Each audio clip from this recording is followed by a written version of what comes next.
The call came at 10:17 on a bright Tuesday morning, just as I was about to delete her number for good. I had spent 6 months convincing myself that Laurel Whitmore had forgotten the ridiculous joke I made outside a downtown cafe, the one where I had grinned and told her, "If you ever need a husband for an hour, call me." But when I answered, I didn't hear laughter.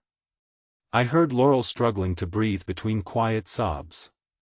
Then she said something that made the coffee cup slip from my hand and shatter across the kitchen floor. She told me she needed a husband before noon, because her father was dying, and the last thing he wanted was to know she would not face the world alone.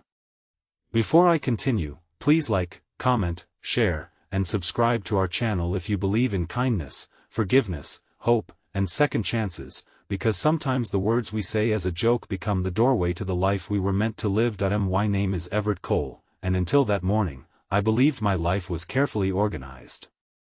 I was 36, worked as an architectural photographer, paid my bills on time, kept my apartment clean, and never allowed anyone close enough to rearrange anything inside me. Laurel was different. She had entered my life 3 years earlier when I was hired to photograph an old public library she was fighting to save from demolition.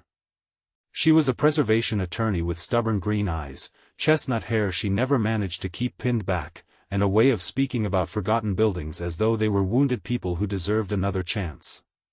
We spent 2 weeks working together, arguing over camera angles, eating sandwiches on the library steps, and discovering that silence between us never felt uncomfortable. I fell in love without admitting it, and when she finally asked why I always looked at her as if I were memorizing something, I panicked. I laughed, changed the subject, and slowly pushed her away. Laurel had recently ended an engagement to a wealthy developer named Preston Vale, a man who valued appearances more than affection. I told myself she needed time, not another man with feelings he could not explain. The truth was simpler and uglier.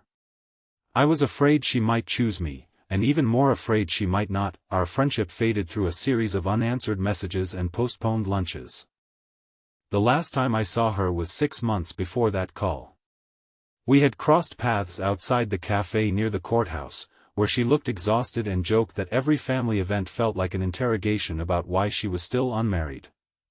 I had smiled too casually and said, "If you need a husband for an hour, call me." Laurel studied my face as if searching for something behind the joke, then gave me a sad little smile and replied that I should be careful making promises I might one day have to keep. I watched her walk away and hated myself for not following. Now, standing barefoot among pieces of broken ceramic, I listened as she explained that her father, Malcolm Whitmore, had suffered a massive heart attack that morning. He was conscious, but the doctors believed another episode could happen at any time. Malcolm had never forgiven himself for failing to protect Laurel from Preston, whose emotional cruelty had slowly stripped away her confidence. In his hospital room, Malcolm kept asking whether she had someone dependable in her life. Laurel had tried to comfort him, but he saw through every vague answer. Then, desperate and terrified, she remembered my foolish offer that I should have hesitated. A sensible man would have asked questions, discussed boundaries, or warned her that pretending to be married could create more pain later.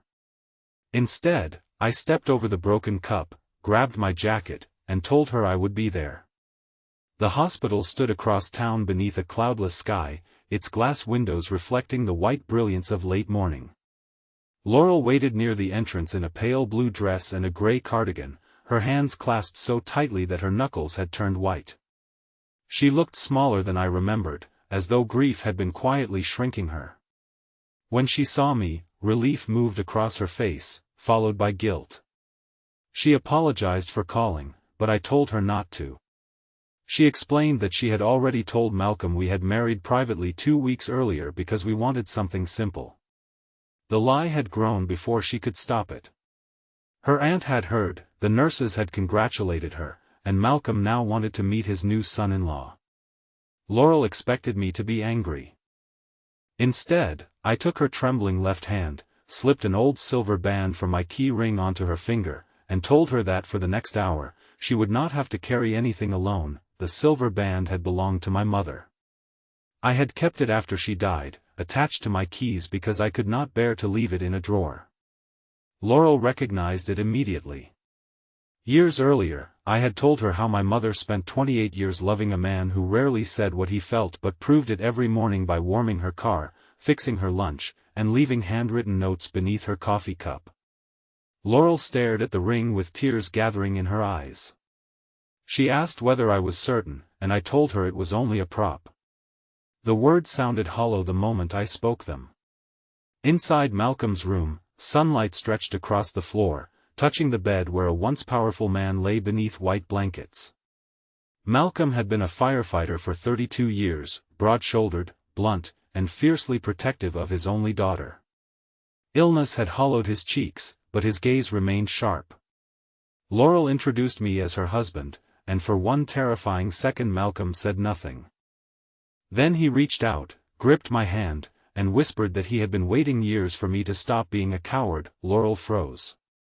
I felt every carefully built wall inside me crack at once. Malcolm admitted that he had known about us long before we understood ourselves. He had watched Laurel come alive whenever my name appeared on her phone and watched her pretend she did not care when I disappeared. He knew the marriage story was not true because Laurel twisted her ring whenever she lied, just as her mother once had. Yet he was not angry. He was tired of watching two people let fear make decisions that love should have made. Laurel tried to explain that she had only wanted to give him peace, but Malcolm told her that peace built on pretending would not last beyond the room. Then he turned to me and asked whether I loved his daughter. The question filled the room with a silence so complete that I could hear the clock above the door.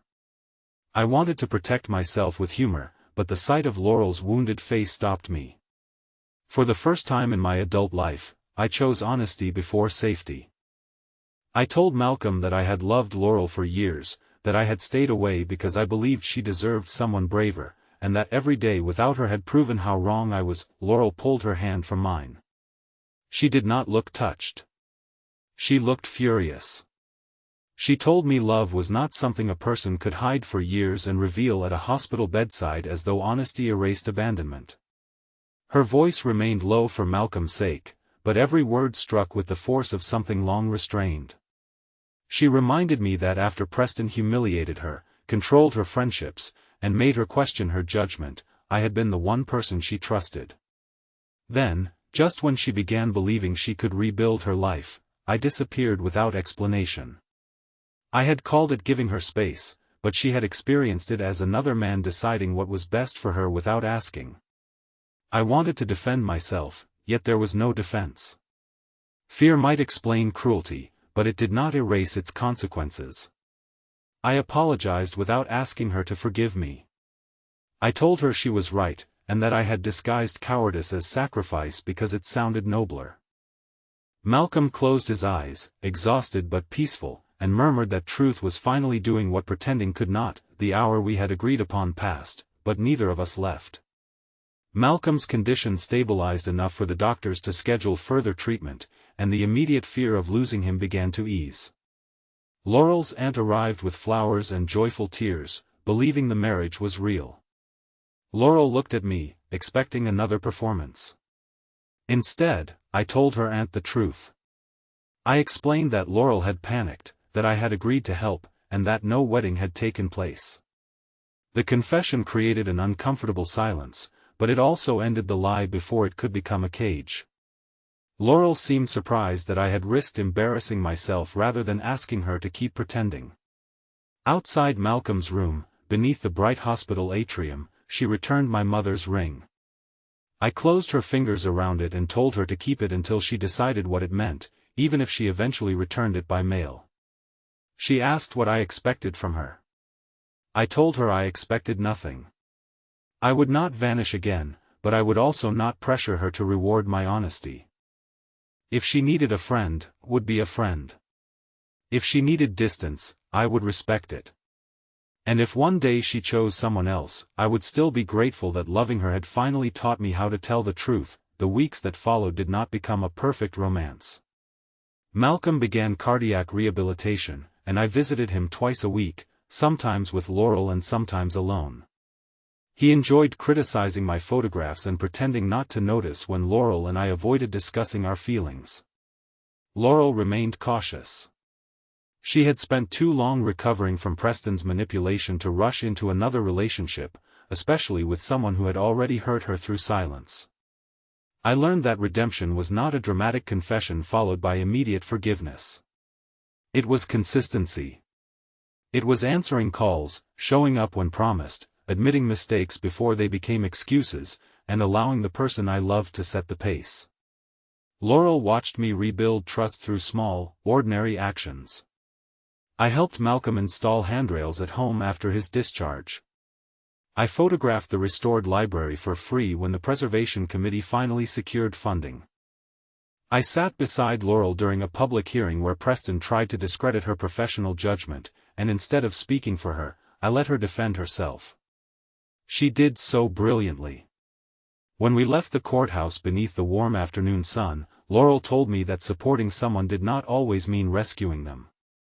Sometimes it meant standing close enough that they knew they could fight for themselves. 3 months after the hospital call, Laurel asked me to meet her at the old library. The building had been saved, its stonework repaired, its tall windows shining in the midday light. Inside, workers had uncovered a faded inscription above the reading room entrance: "What is loved can be restored, but never by pretending it was never broken." Laurel stood beneath those words wearing the same pale blue dress from the hospital. My mother's ring hung from a chain around her neck.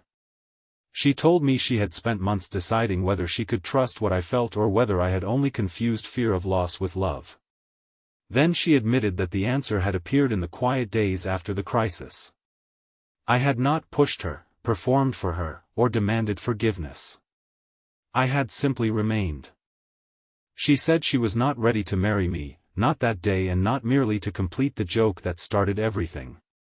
But she was ready to begin honestly, without pretending, without hiding, and without allowing fear to speak for either of us. That I laughed through tears and told her one honest beginning was worth more than 1,000 false promises. Laurel took the ring from its chain and placed it in my palm. For one terrible second, I thought she was returning it. Instead, she closed my fingers around it and said that someday, if we both earned the life we were building, I could give it back to her properly. We walked out of the library hand in hand beneath the clear afternoon sky, not as husband and wife, but as two imperfect people choosing courage one step at a time. A year later, in the garden behind Malcolm's home, with sunlight filtering through maple leaves and the restored library visible beyond the fence, I placed my mother's ring on Laurel's finger again. This time there was no emergency, no performance, and no dying wish hanging over us. Malcolm stood beside us, stronger and smiling, while Laurel promised not that we would never hurt each other, but that we would never again hide behind silence when truth became difficult. Before this story ends, please leave a meaningful comment about the person you wish you had been brave enough to be honest with, or share what forgiveness means to you when trust has been broken. Your words may remind someone in our community that it is not too late to repair what fear once damaged. If this story touched your heart, please like this video, leave a meaningful comment, share it with someone who needs hope today, and subscribe to our channel so you never miss another emotional journey. I once joked that Laurel could call me if she needed a husband for an hour. Her reply changed my life forever, not because I became her husband that morning, but because she gave me 1 hour to become the kind of man who might someday deserve to be. Love did not save us by erasing our mistakes. It saved us by teaching us to face them, forgive them, and build something honest where fear had once left an empty space.